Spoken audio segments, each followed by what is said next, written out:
I'm really good at creating an enemy.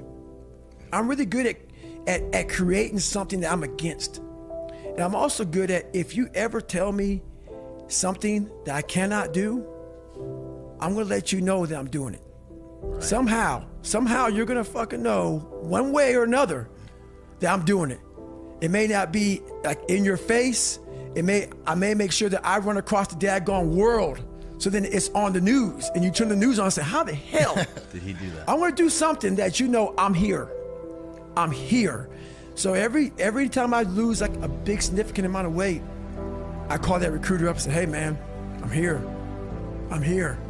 And before I knew it, man, this guy became almost like my best friend at that time, because I started actually changing his life. You know, he started seeing, wow, man, like, I'm glad I took a shot on this guy. Right. And not only did I lose weight, I had to go back and take the ASVAB test again. It was like a watered down SAT a couple more times just to get in the Navy SEAL. So it was a big process. So that 3 months was packed full of like failures, depression, even more. But what I found out in that whole 3 months, I lived a lifetime. In that 3 months, I started realizing if I can flip these insecurities upside down, if I can flip this fear, if I can flip all this shit that made me this depressed, insecure guy, if I can flip it and make it work for me versus against me, I started seeing the power in failure, the power in insecurity, the power in self-doubt. Because I looked at everybody, it may not be true, but that's how I looked at everybody, as being way above me.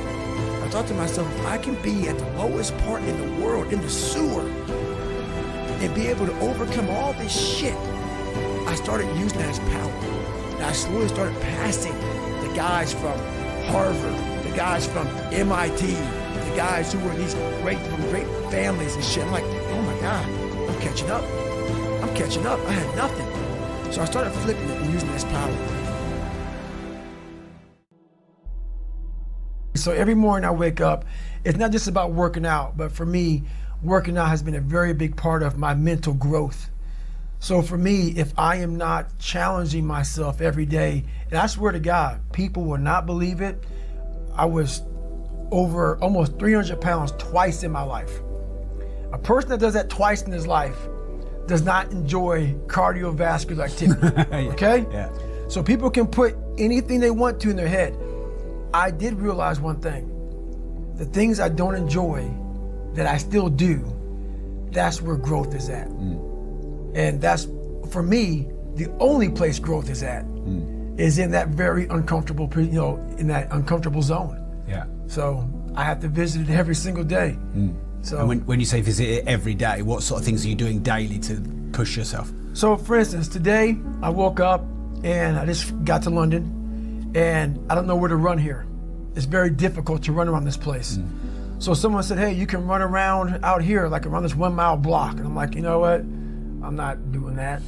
So I went down to the gym and there's this like crazy elliptical trainer, but it's not a normal elliptical trainer.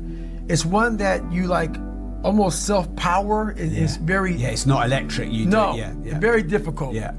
So I got on that thing and I realized, man, this shit sucks. And after like 2 minutes, I'm like, I don't want to do this. So right then I realized, it looks like we're gonna be here for a while. So I did that for 2 hours and 45 minutes. Wow. Yeah. So I'm not saying do that, but that's something I did today. Once my mind said, you know what, let's not do this today. I said, well, since my mind went there, I redirected it and said, just for having that weak thought, we're gonna be on here for a while. Right, so it does sort of sound like you're punishing part of your mind in a way. Punishment, maybe not be the right word. Yeah. I want my mind to know who's in charge. So for the better part of 26 years, my mind was in charge of me. Yeah. Which is why I made all these horrible decisions. Once you take control of your mind, you start making decisions for yourself versus your mind making decisions for you. Well, there's something that I invented a long time ago, and when you have nothing to draw from, I was able to find strength in every molecule of this earth. I'm able to be in a room with nothing, with no motivation, no inspiration, nothing, and find it. So what I did in those situations was I invented this thing called taking souls. When everybody's all fucked up and you're exhausted and you're weak and you're tired and you're looking around and everybody looks as bad as you or even worse, I'm like, you know what? I want to now make a statement. It's the perfect time to make a statement. To make a statement to let you know where your life ends and mine begins. And so the statement there is, I muster up every bit of strength from their looks on their faces and how they feel, and how I'm gonna now, from my childhood, where I came from, how I was the bottom of the barrel, I'm now amongst all these uncommon people. I'm now going to now make you feel like you're common. So I used their sadness, their weakness, their parts of their life where, God, this sucks. I'm like all poopy pants and messed up. I used that for my strength. And I have this moment of like, let's say we're in the sand, we're running or whatever. I will do a surge. I will do something when everybody's like, how the fuck is he doing this? And from that look on their face, that feeling of, God, man, this guy must be something special. It then surges me further and faster and harder for a long time. So it's energy's everywhere. But the thing is, it's so loud. That voice in your head of pain and suffering and discomfort and I don't want to do this is so loud that you're unable to really calm it down and say, okay, there's something here. It's a patient calm that you have to bring yourself to say, I know I have something here, but that voice is so powerful that it just wants you just to, let's leave. Right. We're done. It spazzes you out and you want to go versus saying, let's take a second. Hang on. Before we spaz the fuck out, hang on. And in that moment, you can think clearly and find that strength out there for you. We all have these two voices.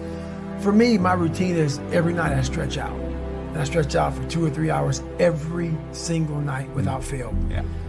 And while I'm stretching out, I'm thinking about my plan for the next day. And I'm thinking about all these different obstacles that may come up. So basically, a lot of us aren't prepared for life. We get up willy-nilly and just hope life is gonna happen. It is gonna happen, but it's gonna happen with a prepared mind or an unprepared mind.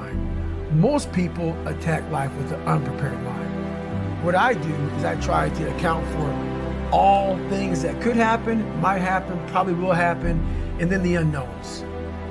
So basically, I can't account for everything, but I do know there could be some things that come up in life that you need to be ready for. I know for a fact I'm not going to want to work out tomorrow. Therefore, I'm preparing my mind for that. I don't want to do that. I know tomorrow will come with some difficult decisions to make. It may come with getting a phone call saying someone died, this happened, that happened. I'm always preparing myself, not in a morbid way, but just like, look, man, be ready for life. Don't let life just start attacking you left and right. Make sure that you start to build a mental armor so then you're ready for life. And that comes with a very physical way, and the physical helps out the mental.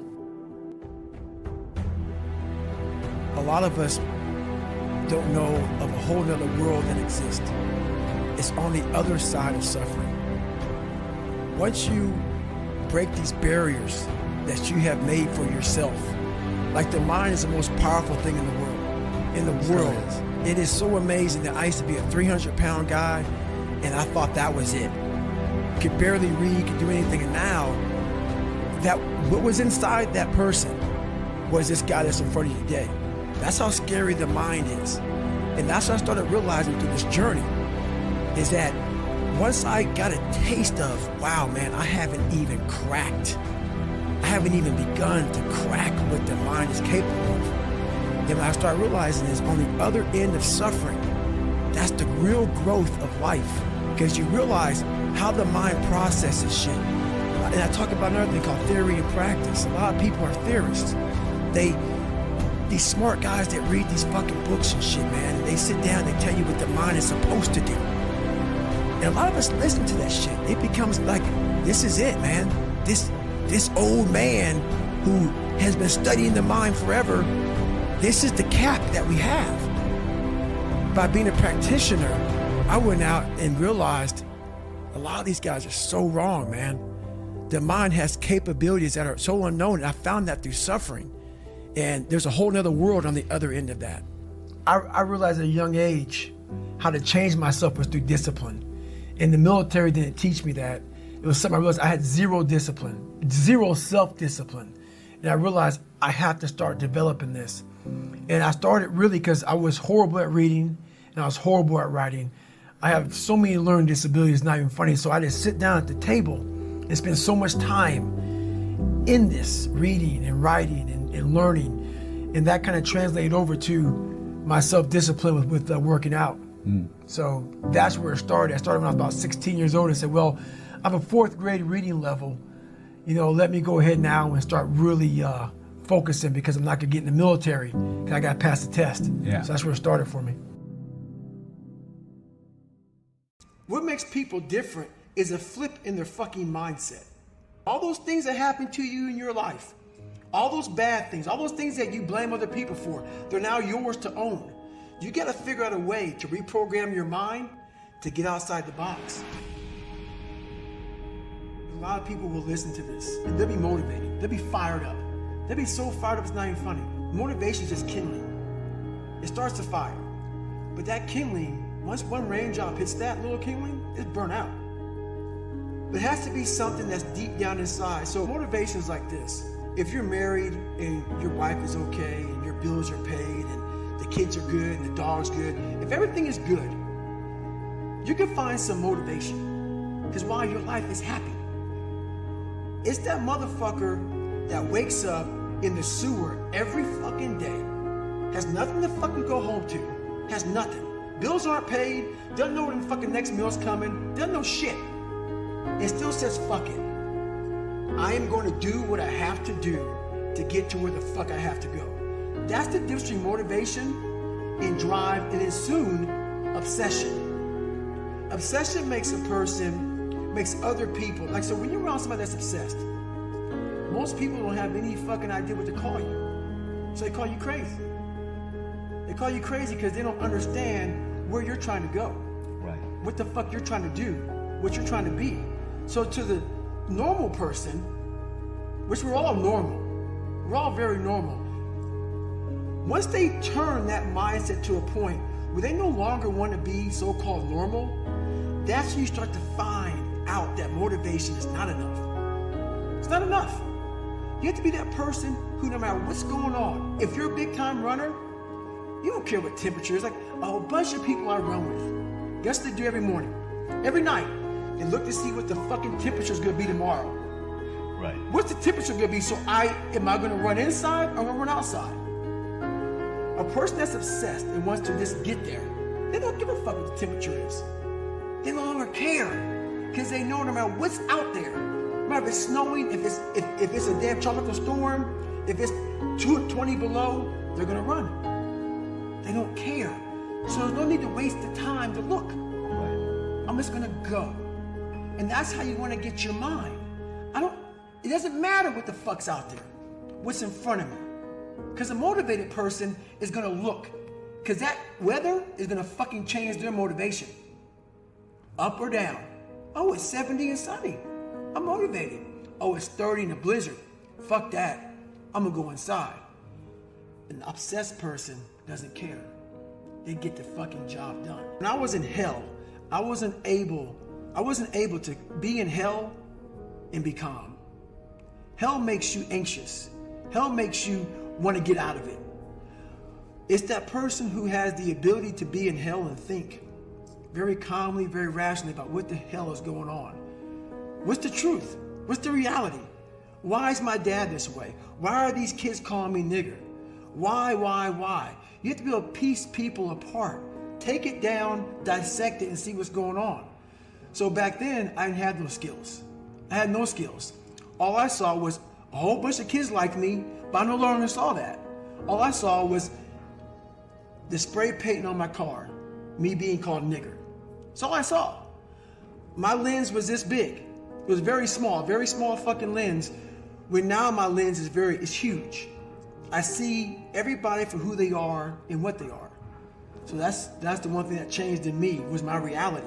We always paint a fucked up reality that's not even true. It's reality what we think is true because our lives aren't what we want it to be. I realized that God wasn't going to give me a get out of jail free card. And from the time I was born until the time I was 19 years old, my life had these hurdles. I constantly hit obstacles, obstacle after obstacle after obstacle.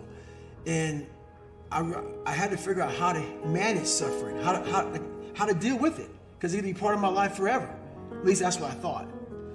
So in order to deal with it, I had to be able to conquer it and overcome it and deal with it and know that in this suffering, there has to be some kind of growth. With every obstacle, I look at it as friction now. Without friction, there is no growth. You have to have friction in your life to grow. So I started looking at all these different things versus the woe is me mentality. Like, oh my God, look at my life. My life's so fucked up. I come from this fucked up family. I'm being beaten. I'm being abused mentally, physically. I started looking at it as the perfect trial ground. So I had to flip it upside down and say, okay, I'm suffering tremendously, mentally. Use this to your advantage versus your disadvantage. So that's what I did. Versus looking at it as like, oh my God, woe is me, I'm never gonna get out of here. I looked at it as, okay, hang on a second.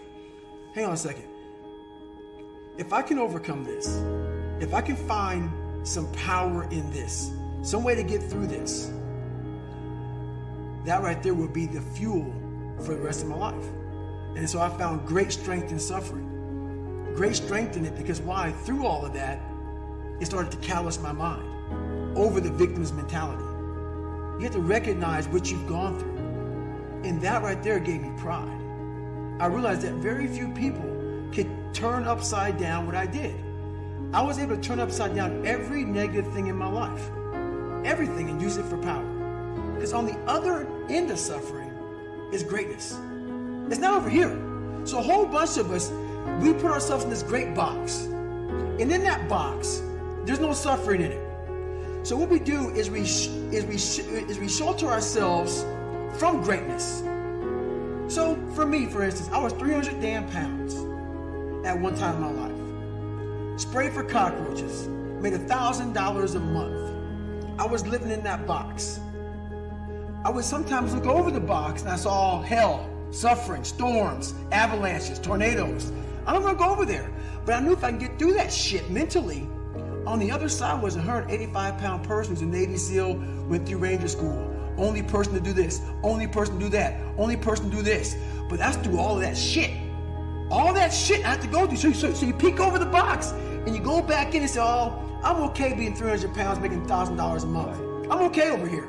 Because that hurdle is suffering. It's suffering. And when you're willing to go past suffering and see that suffering is one of the best ways you can grow, that you can overcome, because you can suffer for the long term. You can suffer slowly, or you can go through pain and then experience what's on the other side.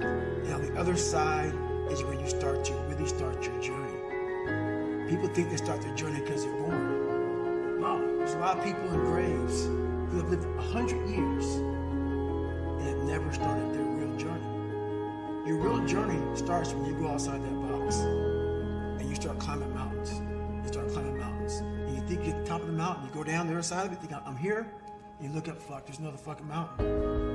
And it goes on, and it goes on, and it goes on. And just when you get ready to quit, you crest that final mountain, you get down and you look, and there you are. And it starts to make sense to you then.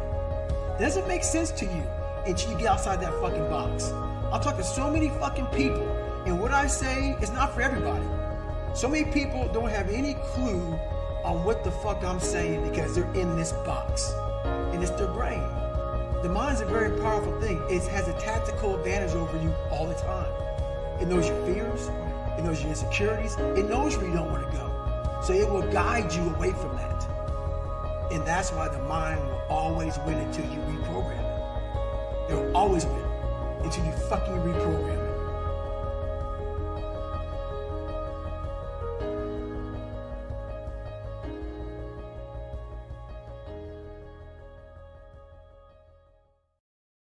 So how I suggest to someone of breaking the habit of constantly making excuses is do something every day that sucks.